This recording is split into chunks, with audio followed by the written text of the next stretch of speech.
asalaamaaleykum wa rahmatullah mbokki Sénégal ñu ngi leen di nuyu yéen ñi ñuy seetaan ci seen bii di CNN Africa 7 CNN Africa 7 nag fas yéene la indil émission bi ñuy tuddee ëttu démb di ñaan yàlla def jàmm ci gox yi fasantikoo yi ci biir réew mi ak ci bitim réew. émission bi nag mi ngi amee fii ci CNN Africa 7 ñu fas yéene koo amal altine bu jot.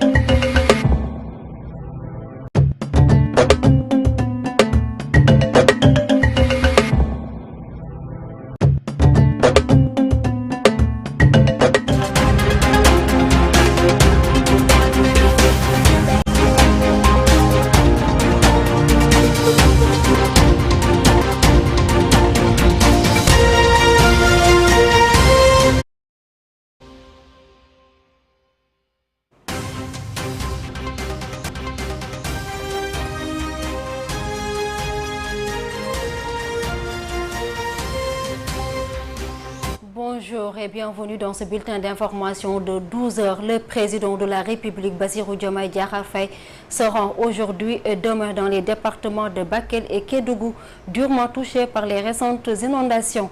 À cette occasion, le Premier ministre Ousmane Sonko a annoncé le déblocage d'une enveloppe de 8 milliards de francs CFA destinée à soutenir les populations sinistrées. Les autorités, notamment le ministre de l'Intérieur et l'armée, sont déjà à pied d'œuvre pour apporter une aide d'urgence aux victimes.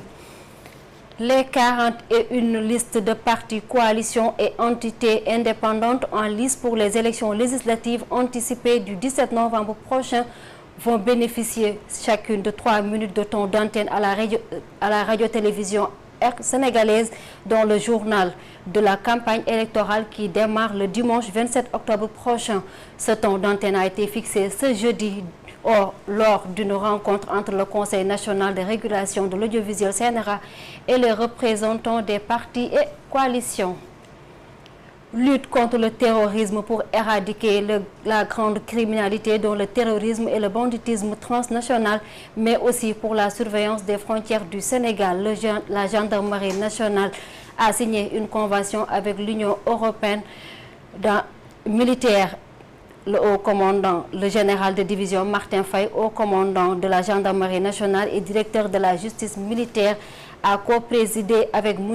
Jean-Marc Pisani, ambassadeur de l'Union européenne au Sénégal.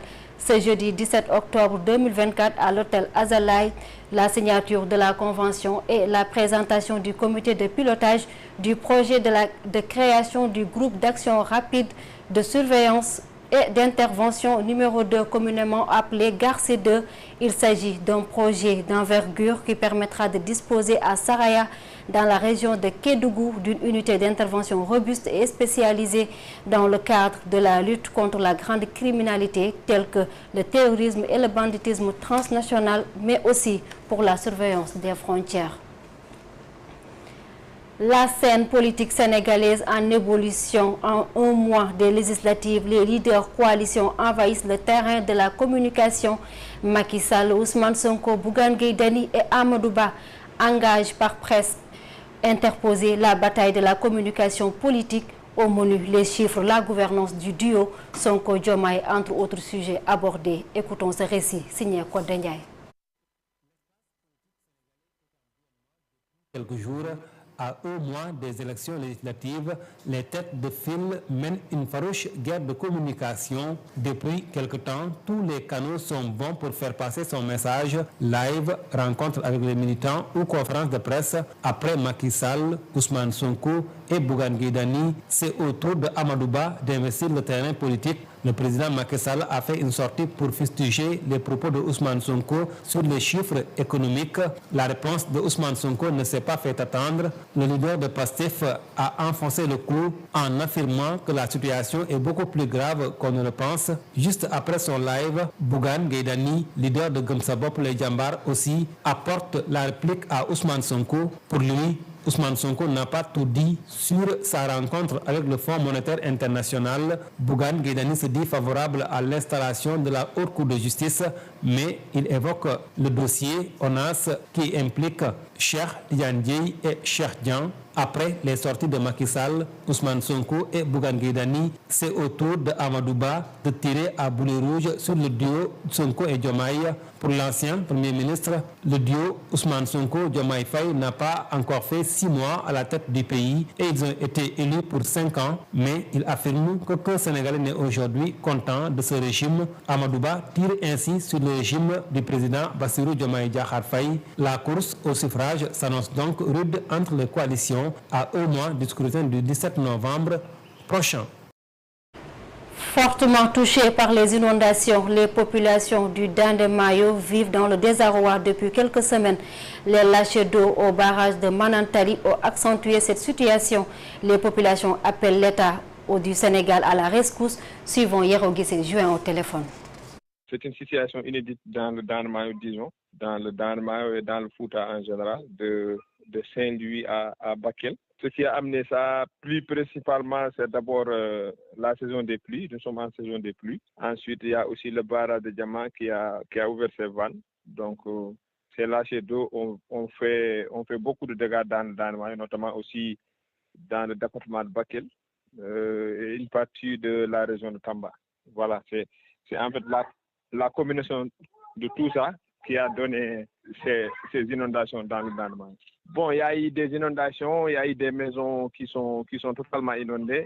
Il y a eu beaucoup de sinistrés, notamment à Nguidjiron. Il y a plus de 15 familles qui ont quitté leur maison et qui ont rejoint soit les collèges ou bien les écoles. Voilà, la situation est un peu difficile pour eux parce que vraiment abandonner sa maison, aller dans un lycée, dans des situations comme ça, sans nourriture, sans abri, sans soins de santé. Nous savons aussi que nous sommes en saison des pluies. Il y a les maladies, il y a le paludisme, il y a tout quoi qui va affecter les enfants et tout le monde. C'est une situation vraiment difficile. Et les populations du Danemark en général vivent vraiment dans des conditions très difficiles en ce moment. Il y a eu beaucoup d'inondations là-bas. La situation s'est un peu calmée ces temps-ci. Mais avec les lâchers d'eau du barrage de Manantali, ça risque encore de revenir et il y a un gros risque aussi dans le Danemark. Bon, on attend toujours l'aide de l'État parce que la dernière fois, si vous vous rappelez bien, nous avons même fait un cri de cœur. Et les ministres de la République, les 4 ministres devaient venir à Danemark. Arrivés à Dourmag, ils disent qu'ils n'ont pas de route. Cette situation a créé vraiment la colère des populations. Et cette situation-là aussi, nous voulons vraiment l'intervention de l'État. Jusqu'à présent, il y a les maires qui sont là-bas, il y a les sous-préfets et les préfets qui sont là-bas. Mais réellement, l'État n'a pas encore intervenu vraiment de manière matérielle. Vraiment dans le Danemark. Il n'y a que des annonces. Hier aussi, le Premier ministre a annoncé une enveloppe de 8 milliards. On attend encore. Mais pour l'instant, les populations sont abandonnées à elles-mêmes. D'accord. Bon, il y a eu vraiment un élan de solidarité vis-à-vis vraiment des populations, les gens de la diaspora qui habitent vraiment la diaspora et qui sont issus du Danemark. Ils ont vraiment fait vraiment une grosse contribution. Et les populations ne vivent que ça. Merci Yero Guissé. À présent, nous passons à l'actualité hors de nos frontières avec un récit d'Alimatou Biba Diallo.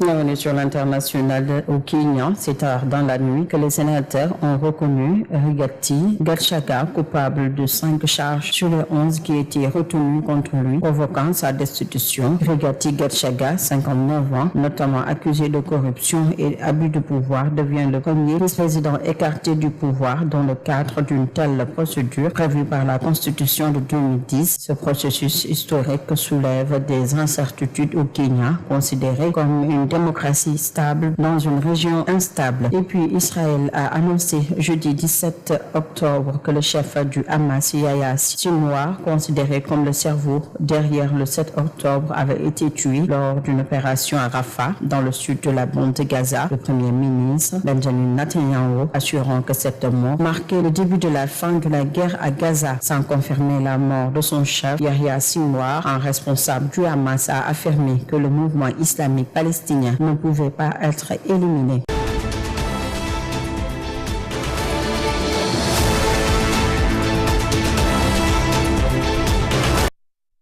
Nous restons toujours avec Alimatou Biba Diallo pour l'actualité sportive.